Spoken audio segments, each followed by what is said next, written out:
Naayijeeriyaa duraanii fi ergamaan addaa kan gamtaa Afrikaa Olusegun Obasanjo waraana waggaa lamaa Itoophiyaa gama kaabaa keessatti gaggeeffame lammiilee Tigraay gara 600 ta'an galaafate sana eegalamuu isaatiif adda bilisummaa uummata Tigraay komatanii jiru.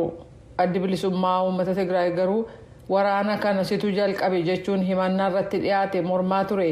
Maxxansa haaraa Ameerikaa Semafor jedhamu irratti yaadi haaraa maxxanfame kana keessatti Obasanjoon ga'ee nagaa buusuuf qabanii fi waliigaltee nagaa adoolessa 2 Afrikaa kibbaatti gaggeeffame akkasumas Naayiroobii Keeniyaatti ba'eerra ga'uudhaaf rakkina turan bal'inaan ibsaniiru.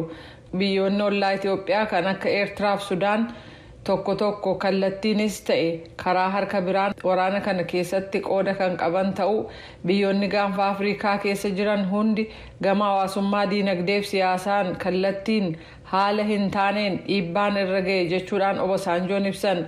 Wal waraansa kana keessatti ijoo kan ta'e Tigraay keessatti gaaga'amni dhaqqabe gama namaanis ta'e meeshaan baay'ee olaanaa ture jedhaniiru. Namoonni 600 gadi hin taane kallattiin lola irratti yookaan sababaa dhukkubaa fi gargaarsa namoomaa argachuu dhabuudhaan akka du'an tilmaamni jira jechuun barreeffamni Obasanjoo hubachiisuusa Kennedy Abaate Finfinnee irraa gabaasee jira.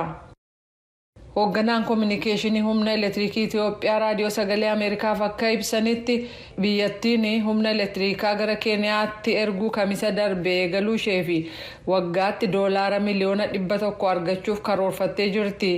Itti gaafatamaan kominikeeshinii dhaabbata tajaajila humnaa mootummaa Mogas Makonnin akka jedhanitti gara alaatti erguun kun meegaawaatii 75 kan eegale yoo ta'u bu'uura waliigaltee biyyootiin lamaanii mallatteessaniin waggootii 3 booda gara meegaawaatii 200tti akka ol guddatu ibsaniiru.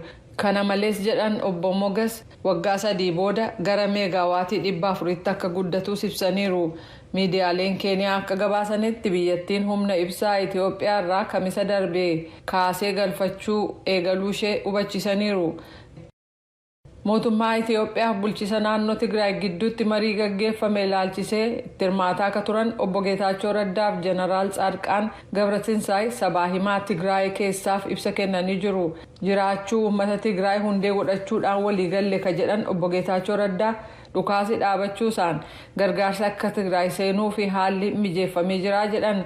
Hanga barbaadame akka hin taane ni beeknaa dawaalee seensisuufis carraan dandeessisu uumamaa jira jedhaniiru. Walumaa gala dhukaasa dhaabanii gara marii siyaasaa itti aanuutti darbuu fi haalli dandeessisu kan uumame ta'us waraanni Eertiraa ammayyuu uummata irratti miidhaa geessisaa jira jedhaniiru.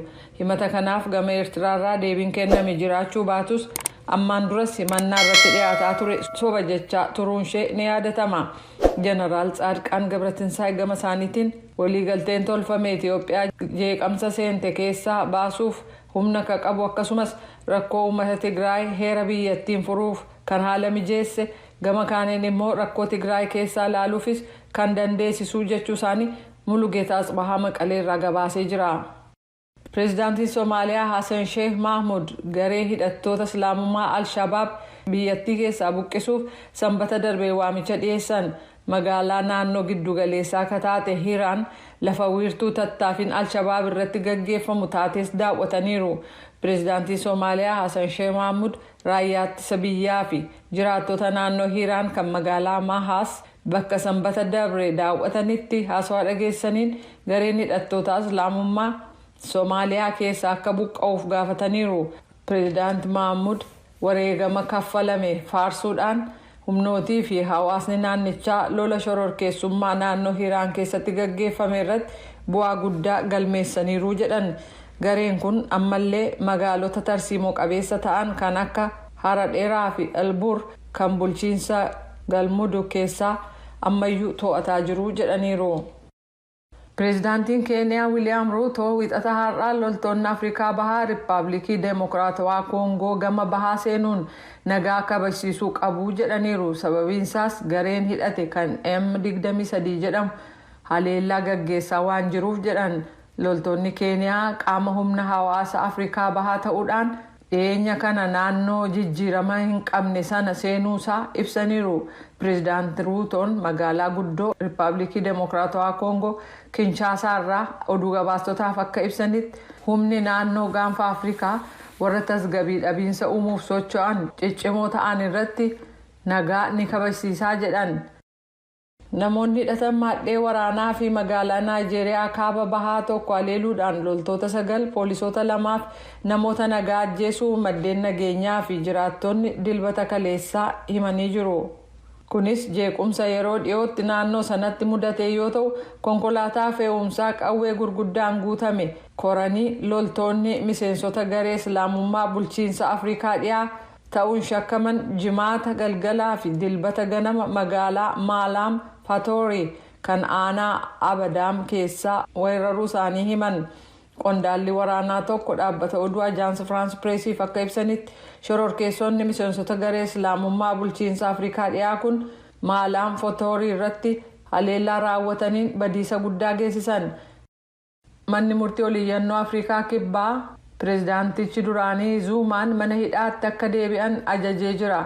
Manni murtii oliyyannoo Afrikaa kibbaa wiixataarraa akka jedhetti pireezidaantiin duraanii Jaakob Zuumaa bara darbe mana hidhaarraa seeraan al fayyaa isaaniif jecha jedhamee eehamni kennameefi kan ture ta'us adaba isaanii xumuruuf gara mana hidhaatti deebi'uu qabu jedheera. Kan umriin isaanii 80 Zuumaan mana murtiitti ji'oota 15f akka hidhaman waxabajjii bara 2021 irratti muramee ture. Kunis jeeqamsa lubbuu namootaa galaafate booda. Garuu sababa fayyaa ammallee ifan taaneen dhiifama argachuu isaanii dura ji'a 2 qofa hidhaman. Waggaatti haadholiin 14,000 dahaa irratti akka du'an ministeerri fayyaa biyyattii ibsee jira. Daa'imman 87,000 ta'anuus dahaa irraan rakkina dahaan wal qabatee fi akka du'aa fi saaxilamanuudha ministeerichi kan ibse. Ministeera fayyaa biyyattiitti daayirikteerri dhimma fayyaa haadholiitii fi daa'immanii Dr. Masalat Zalaalamee du'a kana hir'isuudhaa fi hanqinni odeeffannoo sassaabuutii fi qindeessuu akka jiru dubbatanii Tsahaay Daamxootu gabaasa kana harkaa qaba ittaanii dhiyaata. Itoophiyaa keessatti lubbuu haadholii fi daa'immanii sababa da'umsaatiin darbu keessaa 80% gargaarsa fayyaatiin baraaruun akka danda'amu ministeerri fayyaa ibsee jira. Gurmaa'insii fi xiinxalli ragaa haadholii fuudhaan qofa miti. Nuti warri Awurooppaa waggaa 3,000 ol dhiibbaa gooneerraa balleessinee fi waggaa 3,000 dhufuuttiyyuu dhiifama gaafachuu qabna kan jedhu dubbataniiru. Kun kan jedhanii sababa mataa isaanirraa ka'uudhaan iyyuuti kan dubbatanii. Anuu mataan kiyyaa diimaadha. Diimaa ta'uu koraayyuu dhiibbaan adda addaa narra gahaa tureera. Wanti kun diskiriminashinii akkasii kun ni baay'ata. Kanaafuu Kaataar qeequun dura ofii keenya iyyuu of laaluu qabna. Dhiifama gaafachuu qabna kan jedhudha kan dubbatanii. Sababa kanaan kan ka'e manoottan dhugaatii biyya Jarman jiranii tapha waancaa kubbaa miilaa Kaataarii hin agarsiifnu barreeffama jedhu bakka adda addaatti fannisanii jiru. Ingilaandii fi Weelsiin dabalatee biyyoottan Awurooppaa 5 mallattoo waallaaf yookiin jaalala tokko jedhu hirree isaanii irratti hin hidhannu jechuudhaan ibsa baasaniiru.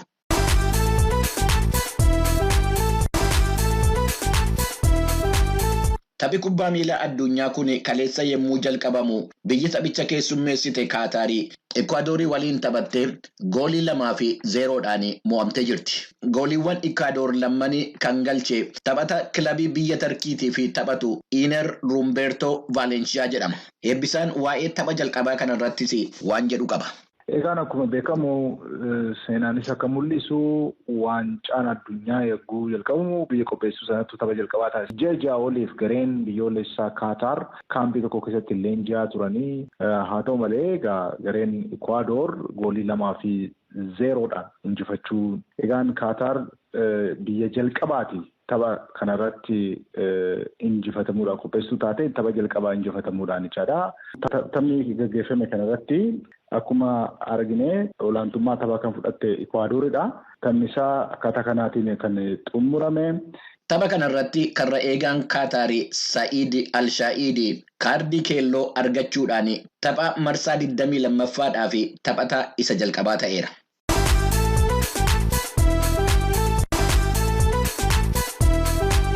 Taphattoota kubbaa miilaa kamiifiyyuu tapha kubbaa miilaa addunyaa irratti hirmaachuu danda'uun waan guddaadha. Tapha baranaa irratti hirmaachuudhaaf hittuu hawwii qabanii taphattoonni addunyaa irratti beekamoo ta'anii sababa shaakalliidhaa fi tapha kilaboota isaaniitiif taasisaa turan irratti miidhaan isaan irra qaqqabee fi tapha kubbaa addunyaa kana irratti hirmaachuu hin dandeenye. Jarman, Poorchugaal, Morookoon, Jaappaan, Gaanaan, Seenegaal, Arjentiinaan, Ispeen taphattoota isaanii ijoo ta'anii miidhamuudhaan kan ka'e hirmaachisuu hin dandeenye.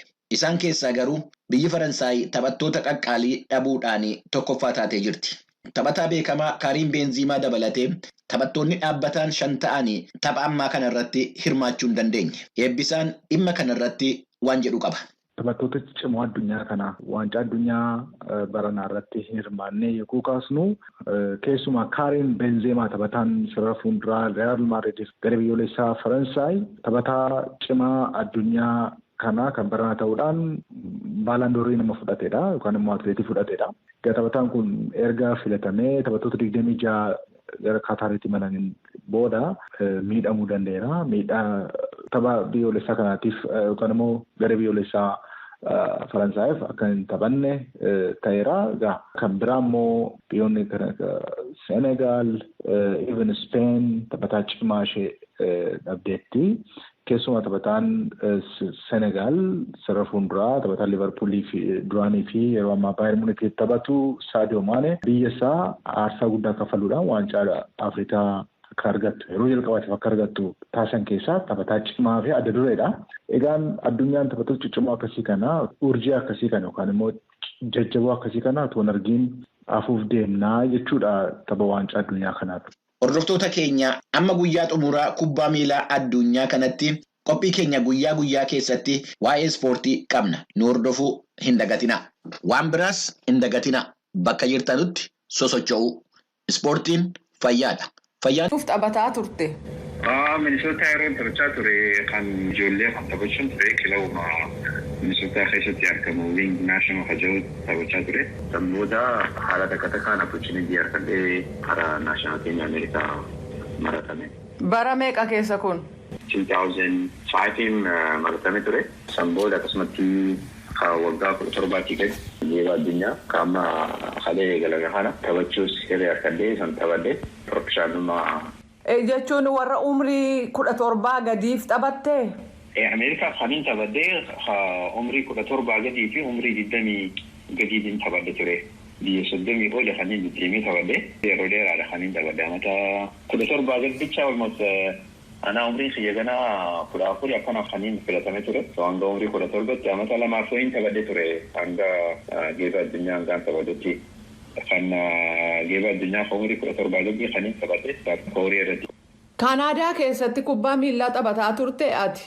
Kanadaa keessatti taphadheetiin jira kaniin taphadhe Toronto FC saneegaan professional ta'ee booda yookaan biroo professional ta'u FC Dallasii farrame ture.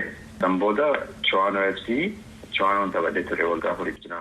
Seenaa kee gaafan ilaalu biyya Fiinlaandiifis taphatteettaa jedha. Fiinlaandi shan booda dura FC Dallas then Toronto san booda Minnesota san booda Fiinlaand akkana. Fiinlaandi gama booda irratti kaniin taphadhe. Garee maal jedhamuuf? Asee Kayyaanii jedhama. Ammam taphatte? Amatti takkoon taphadhe. Daalaas Teeksaasiif hoo waggaa meeqa taphatte? Waggaa tokkoo fi cinaan taphadhe. Kanadaa amata 4 cinaa kana Minnesotaas akkasumatti Minnesota tara lamaan taphadhe waggaa tokko taphadhee deemee Fiinlaandi dhaqee Fiinlaandii kan taphadhe boodaas itti deebi'ee ture Minnesota dan Itoophiyaa dhufee taphadhe. Isaa biyya alaa eega fixxee booda attamitti Itoophiyaatti deebi'uun kee? Itoophiyaa san dura osoo biyyattiin deebiin dura Afrikaa waancaa taphadhee ture 2013 Afrikaa waancaa waggaa Itoophiyaan yeroo jiraatti nama 32 waggaa dabartu na yaamanii ture. Kan Afrikaa waancaa eegaan taphadhe boodaan haala Itoophiyaatiif hunda eegaan keessa bare boodaan taphachuuf decide godhee Itoophiyaatti deebi'ee ture. Waancaa Afrikaa kibbaatti gaggeessame bara kam keessa ture? 2013 South Africa gaggeeffame. Kanaaf ati lammii Itoophiyaa ma turtee jechuu yeroo amma kana biyya alaa turte? Itoophiyaa itti kan hin daladde naashinaal tiimii Ameerikaa taphateetiin jira US Citizenii yin naashinaal tiimii guddaa yoo san dura hin taphatin biyyatti dhalatteef taphachuu ni dandeessa. So opportunitiin kun hoggaa dhufu hoggaa hoo taphadhuu jedhanii na akka jedhan booda biyya deebi'ee akkasitti Itoophiyaattis taphachuu dandeessa. Yeroo ammaa kana maalirra jirta? Taphataa jirta moo dhaabde?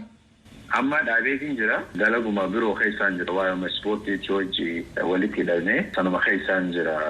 Ispoortii irratti investi godhu jira waan inni keessa dabree fi kana opportunitiin dura qabde sana haala kamiin biyya kanarratti gargaaramuu danda'a waan jedhanii deebi'ee